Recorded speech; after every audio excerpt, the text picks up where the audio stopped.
Today I thought I'd try something completely different and fish the Locslide Float.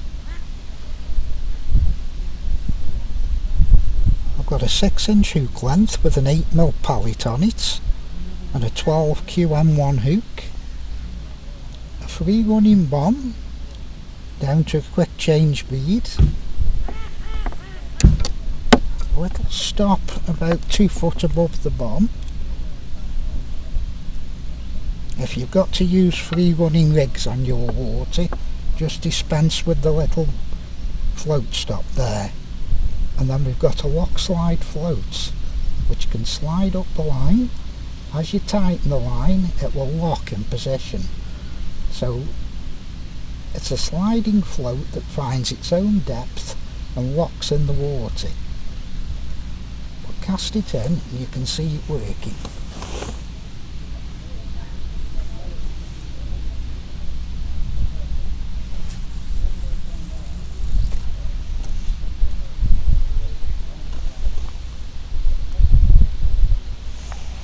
The idea is to cast it in and leave it slack.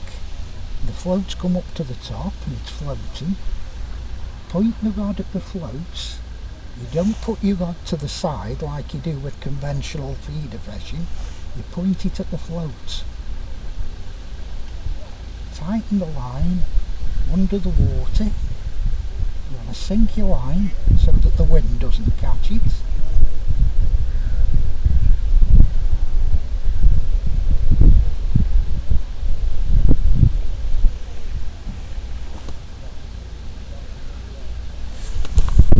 In the rod rest with the tip just under the water and just release a bit of line off the reel until the float comes up.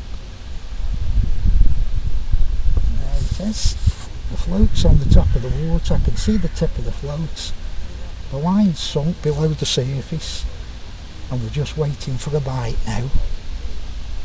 Now one of the advantages of fishing this way is that instead of your line going from your tip through the water down to the bomb, which can spook fish if the fish catch the line and disturb the shoal and scatter them out your peg.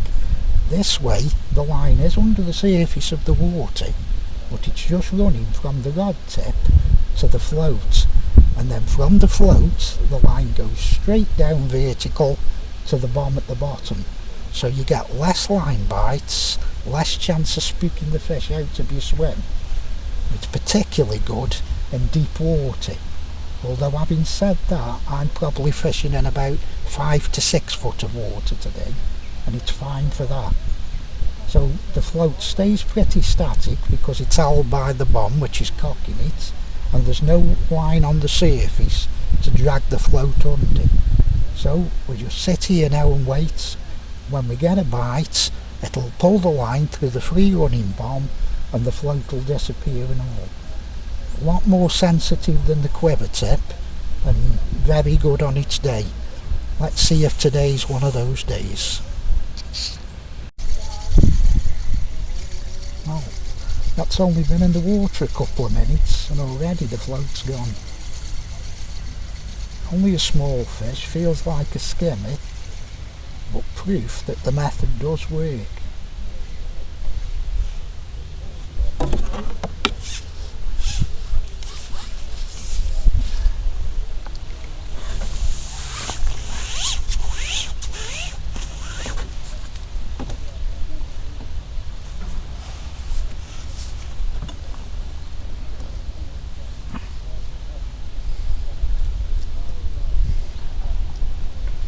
Nice skimmy, nicely hooked in the bottom lip.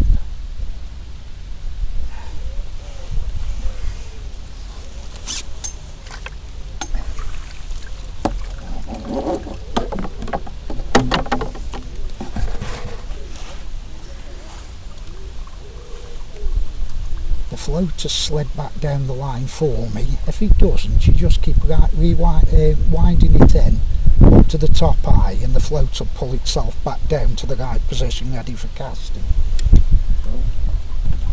I'll just get this bit of slime off the line and we're ready for casting and try again.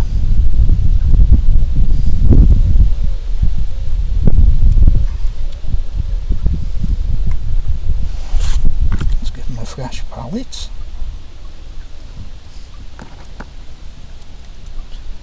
These are 8mm Coppham's pallets.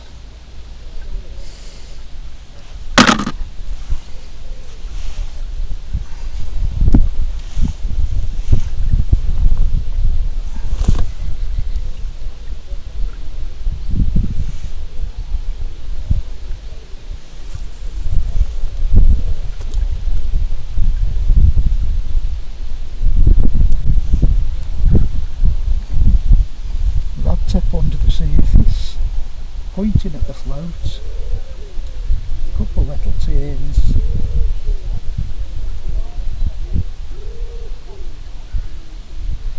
sink the line. And like I say, I put it in the rod rest. The float's up on the top, sticking up too high, so I just tension up to it to sink the float just where I want it. And we're ready to go again. Now the float's a good visual target for firing your pallets out because your bomb and your bait are underneath the float.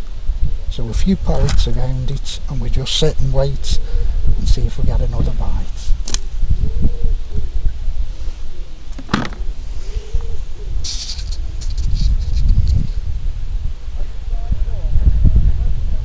And there's the float gone under again. And this time it feels like a carp.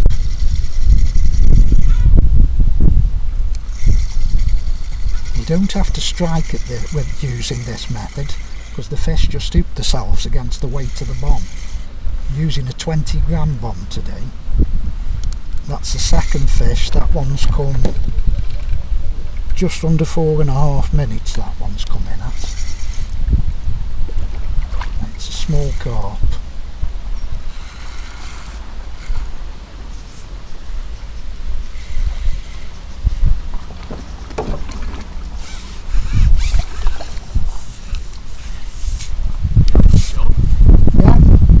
I've had two, Trav. Up in the water? No, I'm on the bottom. What, a float on? Yeah, a sliding float and a bomb. That's a small carp. The other one was a skimmy. Yeah, this one I've just fetched out had a bloody fish on. The bloody chicken slipped round that corner round the end. This is what I've landed getting that. Right. Hook's come off in the net, but yeah, small carp. Oh, it was using one of them last week, wasn't he, Roy? Yes, Roy and Dave were using them. So I've had two casts and two fish.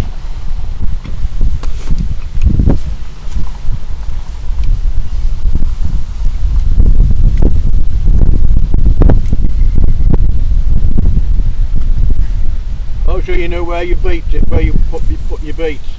Yeah, cast it out as normal, just let the bomb sink.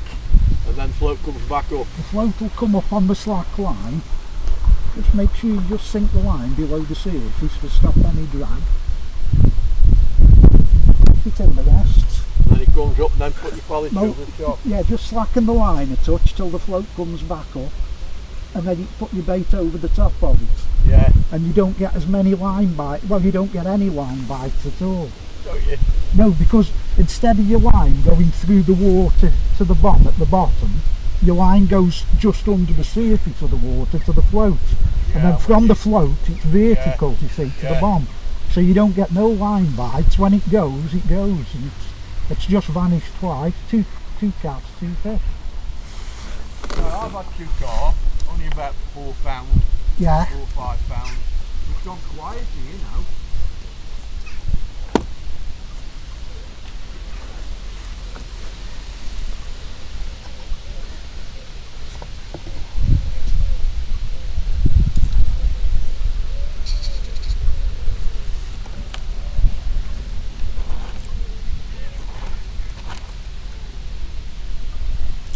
There's a bit of breeze on the water this morning, but the float does stay in its position. It's not drifting across the lake, it just stays where it is with the weight of the bomb holding it there.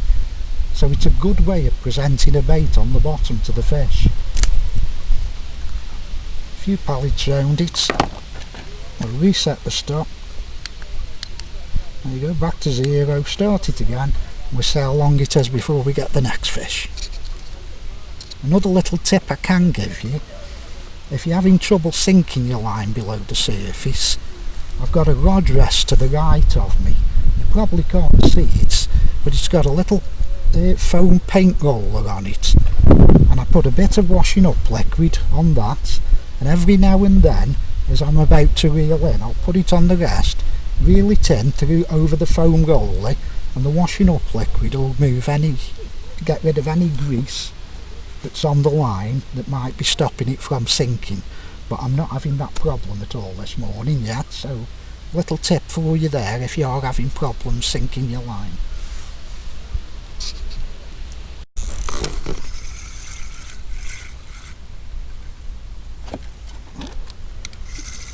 The float's just disappeared again.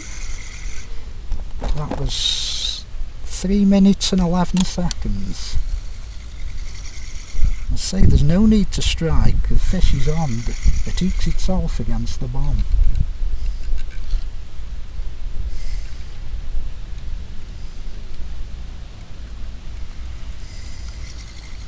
Having to keep the rod a bit high because I've got reeds to my left and to my right, so having to lift the rod up a bit higher than I'd like to.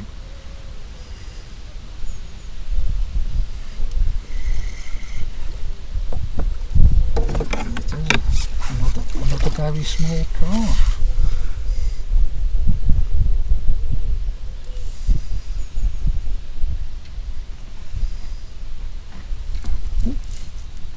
Pulled a bit too hard there, pulled out of that one. Good chance to just show you the setup again.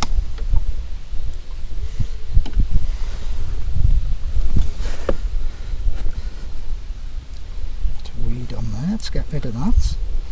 So I've got a 6-inch hook length of 0.22 end gauge to a 12 QM1 hook and an 8mm pallet and a bait band. Quick stop bead, that particular one's a Drennan one. A free running bomb, 20 gram Preston. A Guru float stop about 2 foot above it. Best float stops on the market in my opinion. And the float is a Premier Locslide Waggly number 1. Quite a big float, and this unique feature they have at the bottom, I don't know whether you can see that or not again, my hand, a nice curve. I say it'll let the line slide free, but once the line's under tension it locks the float in place, so it finds its own depth in the water. Working well today. I've had 3 casts, that's 3 fish we've hooked, even though we've just lost the last one. I'll treat them to a new pallet, I will cast in and we'll try again. But the bites seem to be coming at about 3-4 minutes at the moment, which is good news.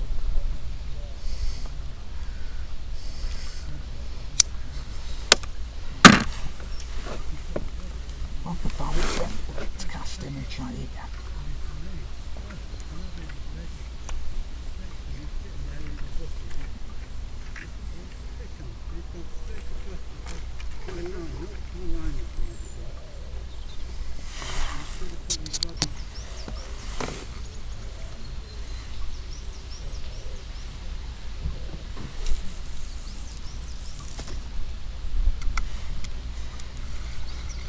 Typical miscast, we all get them, no problem, just reel in and we'll try again.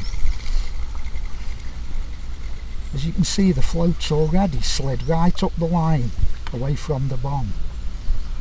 Just go up to the rod tip and just gently keep winding, and it'll take it back down into the correct position ready for you to cast. Get a bit of line off and we'll see if we can get this one a bit straighter.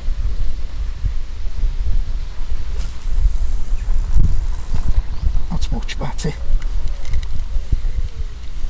Line straight under the water. Sink the line.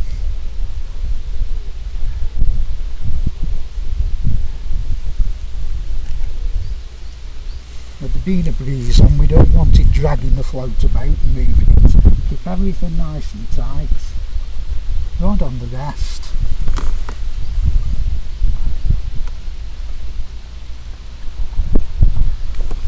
Just a little bit of line off the reel, the floats come up. You can then just fine tune it to whatever depth you want. The float's sitting nice out there now, ready for the next bite. I'll reset the clock and see how long we have to wait for the next fish. Fire a few pallets in around the float. A bit difficult to be accurate today with this breeze. That's not too bad, I'll settle for that. And we'll just sit and wait and see how long it takes to get the next fish. Well, the float's just vanished under again, and we're into what feels like another carp. Been fishing about half an hour now. This is the fourth fish we've had on. Proof that the Locslide Float does work, it does catch fish, and I've not had a single line bite. And the float goes under, it's fish on.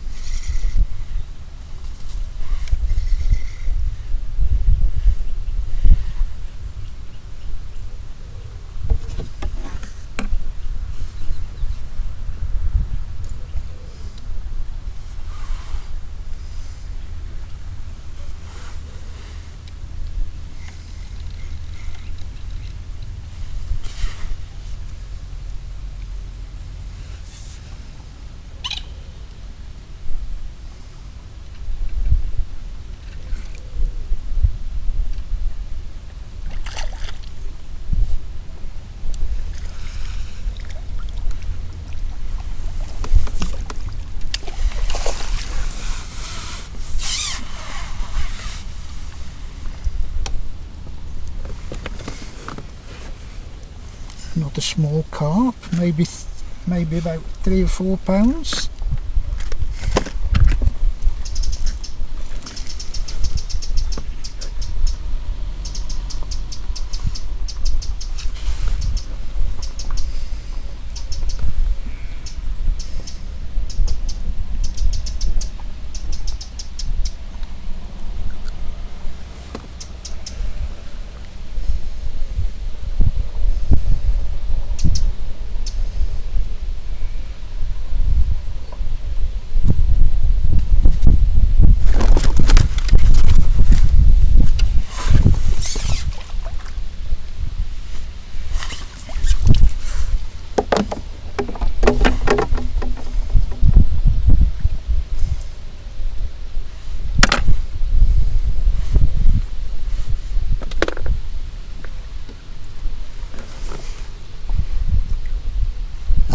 This float only costs £3.95 from my local tackle shop.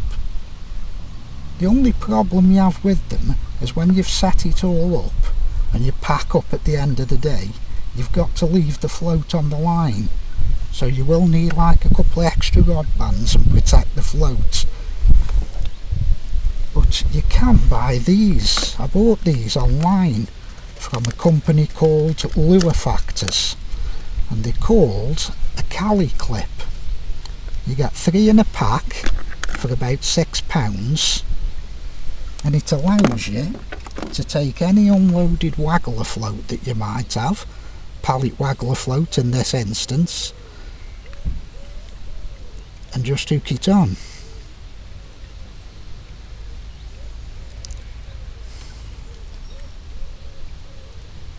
Like so.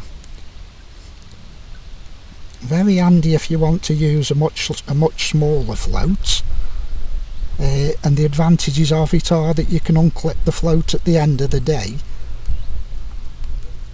and just leave the clip on the line, which is much better because you don't risk damaging your float then. So either get yourself some Cali clips or get yourself a float, and next time you're on the bank, give it a try. Nice to try something different, and it's good fun.